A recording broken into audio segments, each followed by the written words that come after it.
This is Lakshmi. Lakshmi's story transformed India. When she was 15, she was a pretty average kid. She went to school, had friends, went out on the weekends, went to the market. She wanted to be a TV presenter when she grew up. And like many girls in India, she sometimes faced unwanted attention from men.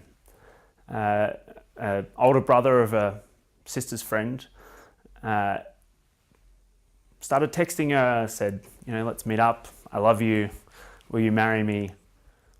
Like she'd done hundreds of times before, Lakshmi ignored it.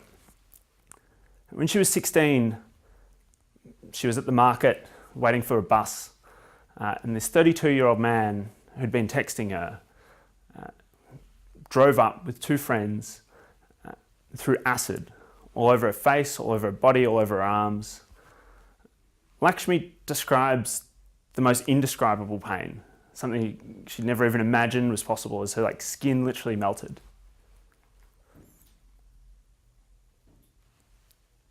This isn't an unusual situation in India. 2 or 3 times a week, women face this type of attack as men they've spurned or said no to,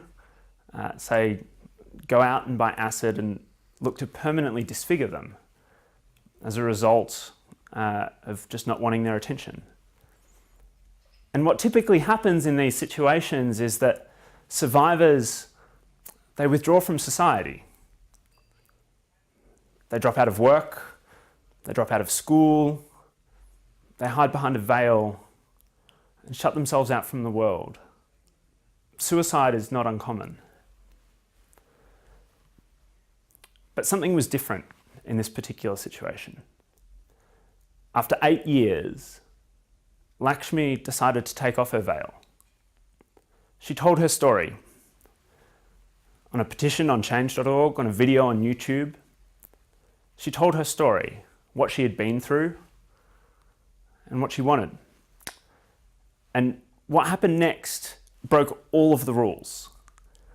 The reaction was electric. Tens of thousands of people shared her story, rallied to her cause. The media couldn't get enough of what she was standing for, and she shook a political and judicial elite that for decades had systematically ignored this violence against women. She shook them to the core, such that within weeks of her sharing her story, the sale of acid over the counter was totally regulated for the first time ever. And punishment for men who traditionally had perpetrated this and who'd gotten away with it was dramatically accelerated. This was due to Lakshmi's story. And consider for a second, this is one of the most marginalized and disempowered people in the world, a survivor of a horrific attack, traditionally shunned by society. And through her story, she totally changed the game. She was able to mobilize people, cut through a message, and change national policy in a way that had never been done before. And this was due to the power of her story. Now, over the next few minutes, what I want to share are what some of the principles are of great storytelling. Storytelling like Lakshmi's, which mobilizes people to act. I see stories like Lakshmi's every day. I work with an organization called change.org. Change.org is a web platform that allows anyone, anywhere, to start a campaign, fundraising or advocacy campaign around an issue that they care about. And there is an extraordinary number of people who've done so. More than 1.5 million campaigns have been started on the site. And there are more than 130 million people who are using change.org to advance the issues they care about. Of those 1.5 million campaigns, there are some that succeed and some that don't. And every single one of them is an attempt to mobilize, an attempt to communicate, an attempt to persuade. And so I've dug through all of this data, looked at what campaigns, what messages, what stories cut through in a way that persuades people to act. There have been almost 1 billion actions taken on campaigns on change.org. And the campaigns that inspire those actions typically have 3 things in common. So there are 3 things that I'm going to discuss today that form the core of the great stories that we see on change.org that mobilize people to take action and that persuade them to be involved in different issues and causes. The first is finding an emotional hook. The second, framing the crisopportunity. Third is generating agency. So the first that I'm going to discuss is an emotional hook. How do you capture someone's attention and their focus in a way that draws them into a story and inspires them and drives them to act? The reality is, in the digital communications environment that exists in the world today, you have a fraction of a second to capture someone's attention. To capture someone's attention and then engage them in a way which is going to persuade them to take action, be it engaging with your startup, buying a product, or taking action on a campaign. And the way to do this is emotion. Emotions are what motivates action, whether it's hope, whether it's fear, whether it's urgency. There are some emotions that are better for mobilizing action, and there are some which actually inhibit mobilizing action. And so as you're telling a story, the best stories will be the ones that engage with emotions that motivate rather than drive inertia. So the emotions that are more likely to motivate are things like urgency, hope, the idea that you can make a difference, anger, solidarity. These are the emotions that you need to be driving for in the stories that you're telling. You need to avoid the emotions that prevent people from acting. Inertia, fear, self-doubt, isolation, or even apathy. These are all things to be wary of. How to tap into these emotions? Stories are a lens that people use to view the world. It helps us make sense of all of this data, all of these inputs that we're getting on a daily basis. And in any story, there is a very common narrative arc that you can understand to drive emotion in the stories that you're telling. In most stories, there's a hero, there's a victim, and there's a villain. And understanding the characters that are in your story and the emotions that each of those characters inspire is the best way for you to connect with and inspire or mobilize an audience. So typically, a villain is someone who's going to mobilize people through anger. These are the people that frustrate us, that enrage us, that when we look at what's wrong with the world, the perpetrators, the villains, what they're doing, it inspires anger. And this can be an extremely powerful motivator. And so when you're thinking about how to tell a story, is there a villain that you can tell a story about that is going to inspire the types of anger, the types of frustration, which actually catalyze someone to do something good? But if it's not a villain, maybe it's a hero. Maybe it's a hero like Lakshmi, someone who actually started out being perceived as a victim, someone who we empathize with because of the shared experiences or our ability to imagine ourselves in her scenario, but someone who was able to achieve something incredible and inspire us as a result.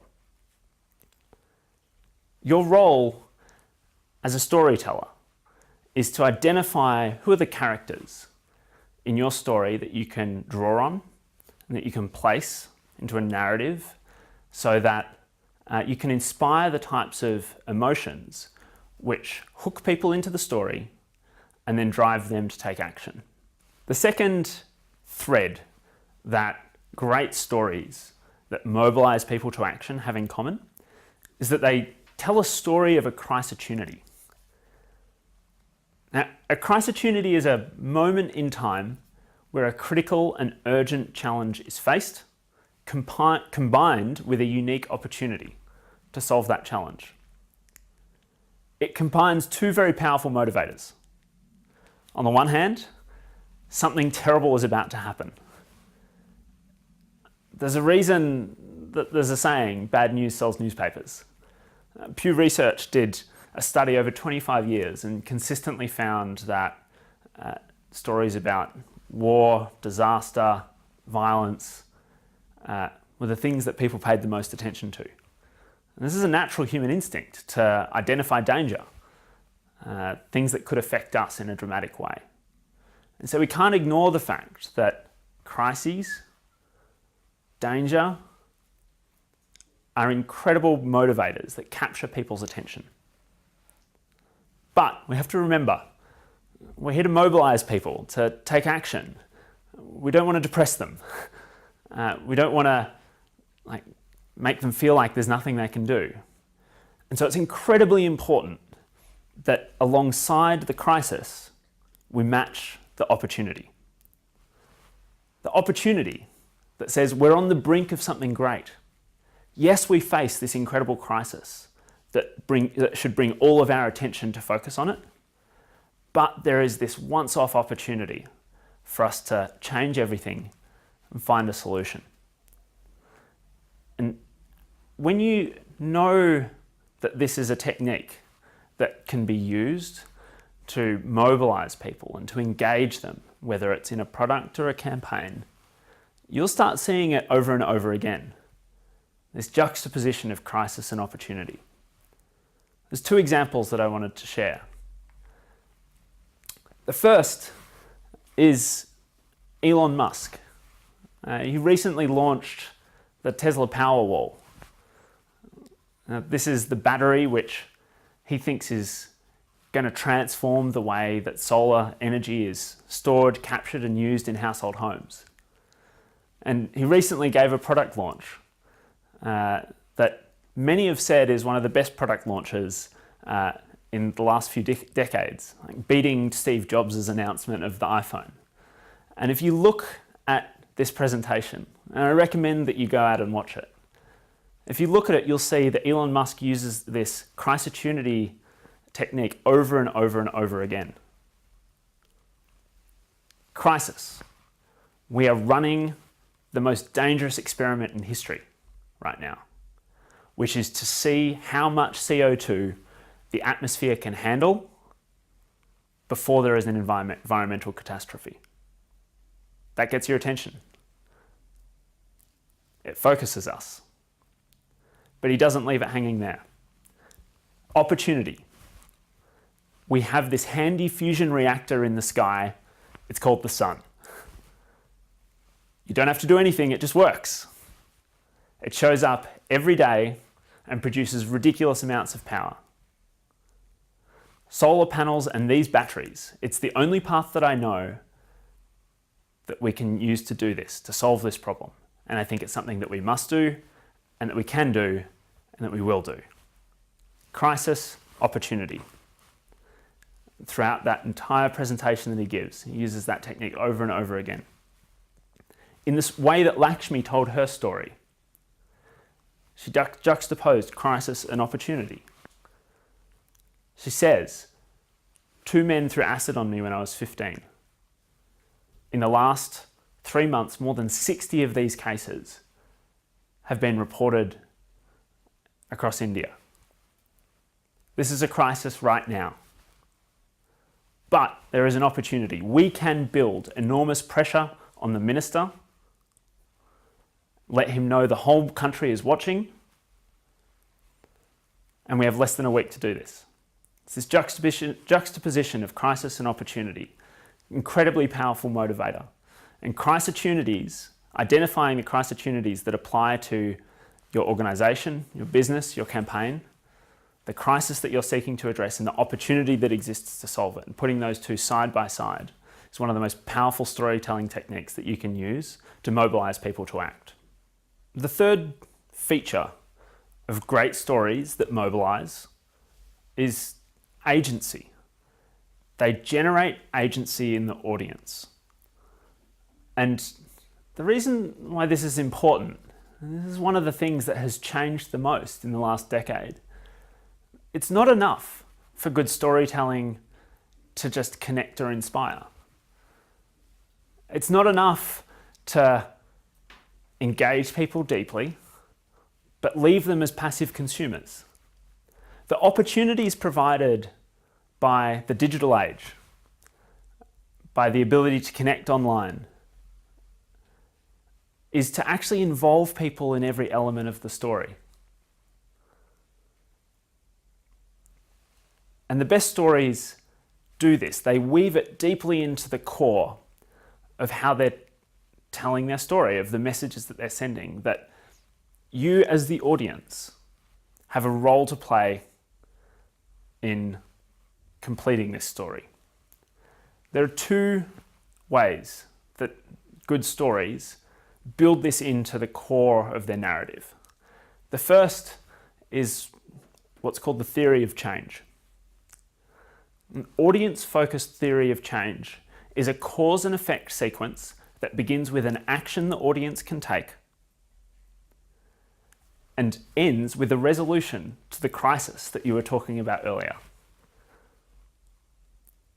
It has audience participation, involvement, engagement, and action built into the core of the story. That's the theory of change. Another way that it can be done is through a story of us. And a story of us is fundamentally about telling a story of a collective community, telling a story of the values and experiences and what we have in common. And this can be done by understanding the audience really well and talking about the things that you have in common with that audience and saying, here are the things that we value together, here are the things that we'll focus on as a result. There are two examples that I actually wanted to share about this. The first is Coney 2012. You may remember this a few years ago, the most viral video of all time. Whatever you think about the effectiveness of that campaign, this is undoubtedly one of the single best pieces of storytelling that social good causes has seen ever. And when you look at the narrative structure of the Coney 2012 video, you'll see that audience participation is built into and assumed throughout the entire way the story is told. The Coney 2012 opens with a few minutes of them talking about how we're in a new digital age, how we're connecting with friends online, how we're sharing content, and how this opens up the possibility of power and of impact in a way that has never previously existed. And then as the story continues and as they draw towards the conclusion of the story, they talk about directly, they lay out a theory of change about how the action of the audience, in this case, sharing the content, the thing that they've been telling a story about the whole way through, how that can directly lead to the outcome that they have been pointing everyone towards throughout that story. You can see how they break down step by step. In order for Coney to be arrested, the Ugandan military has to find him. In order to find him, they need technology and training, and on and on and on it goes down as they break down step by step, and they connect it all back to you, the audience, and then say, we need you to take action, this action that we've been building you up to this entire story. The second example that does this really well is Bernie Sanders. Now, this is the US presidential candidate who's running for Democratic nomination and who's mobilized unprecedented amounts of money. He's raised more than $100 million and from more than 4 million individual donors. He's blown out of the water the amount of money that Barack Obama was able to raise at the same time of the race in 2008. This is extraordinary. And when you look at his core messages, and again, I would encourage you to do so, you'll see that throughout all of the stories that he's telling, he's talking about this story of us. He says about how we are going to do something different, how we're going to prove that we're a democracy that's not owned by billionaires, but by individuals. He's talking about how this isn't about him, it's about a political revolution that hundreds of thousands and millions of people each own a part of when they contribute to his campaign. And so throughout every single thing that he says, this concept of us together, the we, is core to what he is communicating. And it's that story of us that is mobilizing people in untold numbers to contribute to his campaign. And so when you step back and you think about what's the story that you want to be telling, you should be thinking about how do you make sure you don't just ask for money or ask for people to buy your product or ask people to take action on your campaign or initiative right at the end. It should not be an add-on. It should not be something that comes as an afterthought. It's something that you need to build into every aspect of the story that you tell so that you're priming people, inviting them to be part of what you're creating together. And that's what the best stories are doing these days, and that's what we're seeing work on the millions of campaigns that are on change.org. These are the three lessons for what I see work most frequently when it comes to mobilizing people to act through stories. And the reality is that we live in a pretty unprecedented time. At no other point in human history has one person been able to share a story, for that story to travel around the world, unmediated by any one individual or organization, and inspire people to act in a way which transforms nations, continents, or the world.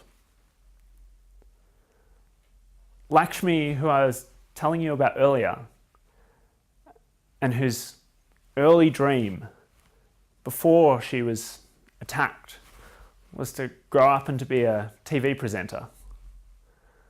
A few years ago, she was awarded the International Women of Courage Award. Michelle Obama handed the award to her personally. She's since gone back to India and now runs and helps run an organization called Stop Acid Attacks. And she's recently asked to become a TV presenter. She's the face of this issue, but is also the face of a generation of people who are, through their story, inspiring other people to act. And if there's one final thought that I'd leave you with, while those three stories, those three themes that I mentioned remain true, the one thing I would say to keep in mind is authenticity. Because the thing that we see work over and over again is when it's authentic stories which are told by real individuals. You can get the best copywriters in the world in a room and wordsmith every single word of how to tell a perfect story. And then you can put that side by side with someone who, in a moment of anger or of inspiration or of hurt, writes down or records their story. And if you compare those side by side, 7 times out of 10, the authentic personal version will win. I know that because we've tried it. At Change.org, we literally have tested those things side by side, and 7 times out of 10, the authentic, personal, real, raw content is what actually connects most with people.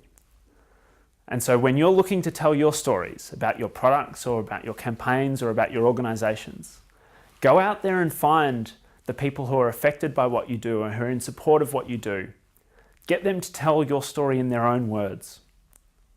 Identify the language they use, the way they talk about it.